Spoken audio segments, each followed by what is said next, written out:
ক্ষমতা যাওয়ার পর আপনারা জানেন যে তারা তত্ত্বাবধায়ক সরকার বিধান সংবিধানে থাকা সত্ত্বেও তাদের জোর করে তারা আরো কয়েকটি নির্বাচন নিজেরা করলো। আওয়ামী লীগের অধীনেই তারা এমপি মন্ত্রী থেকেই আমরা বারবার বলেছি যে এমপি মন্ত্রী থেকে নির্বাচন করলে দেশের মানুষ ভোট দিতে পারবে না, সেই ভোটে আমরা যাবো না।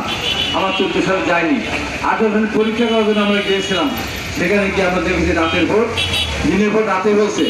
আমাকে ক্ষতবিক্ষত করা হয়েছিল 2018 সালে 26শে ডিসেম্বর হেলিকপ্টারে যে আমি ঢাকাতে চলে গিয়েছিলাম। আমার জীবন সেদিন অত্যন্ত বিপন্ন হওয়ার পথে ছিল। এরপরে 2024 সালে নির্বাচন হয়নি, আমাদেরকে নির্বাচন করতে দেয়নি, এককভাবে নির্বাচন করেছিল, যার পরিপ্রেক্ষিতে দেশ থেকে তারা পালিয়ে যেতে বাধ্য হয়েছে। যদি 24 সালে সব দলকে নিয়ে নির্বাচন করতো, এইভাবে দেশ থেকে পালিয়ে যেতে হতো না। অবশ্যই তারা দেশে থাকতে পারতো। বিএনপি নেতৃত্বে যে জোট ছিল, সেই জোট রাষ্ট্রীয় ক্ষমতায় যেত, আওয়ামী লীগ বিরোধীরা থাকতে পারত। কিন্তু তারা মেনে নিতে পারেনি জনগণের রায়ের প্রতি তাদের বিশ্বাস ছিল যে জনগণ তাদেরকে ভোট দিবে না। এই কারণে তারা নির্বাচনটা এককভাবে করলো, যার কারণে তারা দেশ থেকে পালিয়ে যেতে বাধ্য হয়েছে।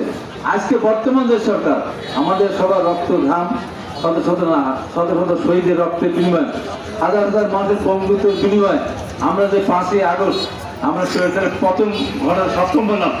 আমরা তারপরে আশা করেছিলাম একটা নির্বাচন সুন্দরভাবে হবে, দেশের মানুষ অন্তত সামনের দিনগুলি ভালোভাবে চলতে পারবে।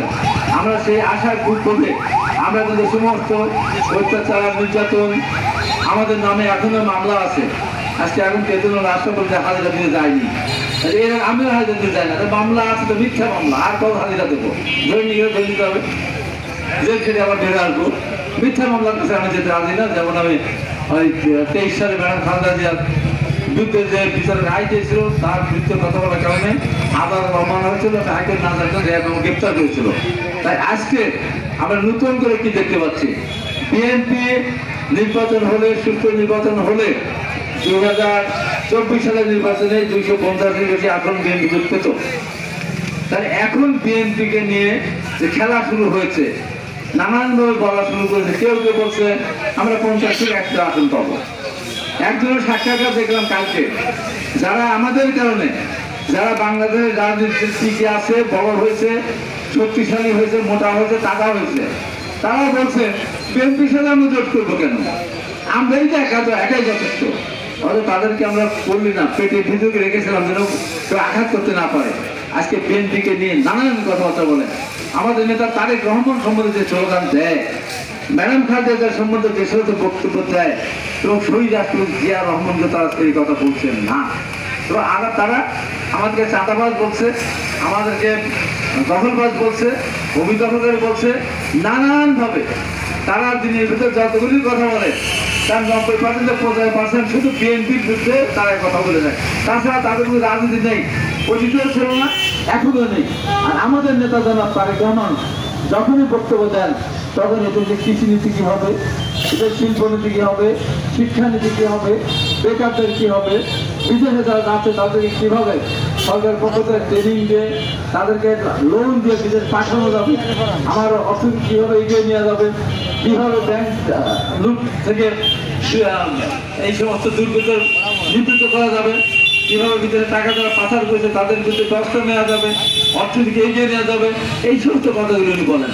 কোনো সময় তাদের বিরুদ্ধে কোনো কথা বলেন না, আমরাও কোনো কথা বল না, আমিও কোনো কথা বল না।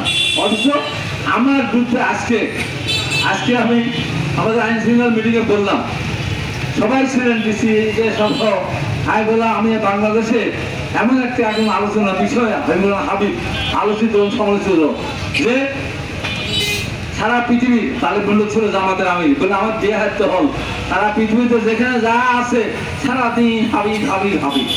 এই বাংলাদেশে যারা আছে তারাও হাবিব হাবিব হাবিব, কি হাবিব এটা বলেছে, হাবিব ওইটা বলেছে, অর্থাৎ আমাদের একটাও বলবে পক্ষে কাট করে। যেমন আগে আমরা দেখলাম সাইনবোর্ড লেখা থাকতো, এখানে প্রস্তাব করবেন না, করলে 50 টাকা জরিমানা হবে। এক দুষ্টু গিয়ে করছে, ওই না আগে বলছে এখানে প্রস্তাব করবেন, না করলে 50 টাকা জরিমানা হবে। দেখেন তো সবাইকে প্রস্তাব করা ঢুকে দিল, এই প্রস্তাব করবে লেখা আছে যখন। আমার অবস্থা হচ্ছে তাই, আমি বললাম বিএনপি চাঁদাবাজি করে, বিএনপি দখলবাজি করে, বিএনপি খুন করে, এরা কে বলে এই যে যারা স্বাধীনতা যুদ্ধে অংশগ্রহণ করেনি তার। আমি এখন ইউটিউবে দেখছি, কালকে বসে দেখলাম স্টেজে বসে হাবিবুল হাবিব বলেন বিএনপি চাঁদাবাজ, বিএনপি খুনি, বিএনপি দখলবাজ, আর এই একদিন দেখা যায় দেখেন দেখেন দেখেন ভাই কি বলছে।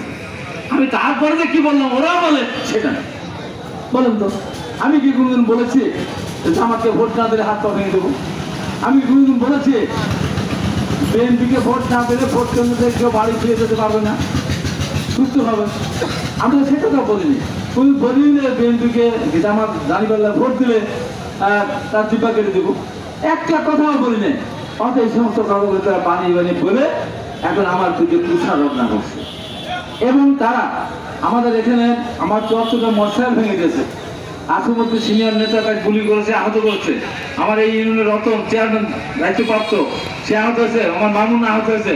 আমার কামরুলকে কিভাবে জঘন্যভাবে মাথায় টুপি পরে আসর নামাজ পড়ে যে আমাদের আমি সেখানে কোপানো কোপালো তা ভালো কথা। ওই যে হোটেলটা ভেঙে দিয়েছিল, আমাদের অফিসটা ভেঙে দিয়েছিল। পৃথিবীর সৃষ্টি হবে 74 মোটরসাইকেল কেউ ভাঙে নেই, এই পার্টির অবস্থা যা ছিল ভেঙে দিচ্ছে। তাতে আমার কিছু না। তারপর কি করলো তারা সেখানে আমার জন্য মিথ্যা মামলা দিল। আদালত হয়ে গেল, কথা বলা যাবে না।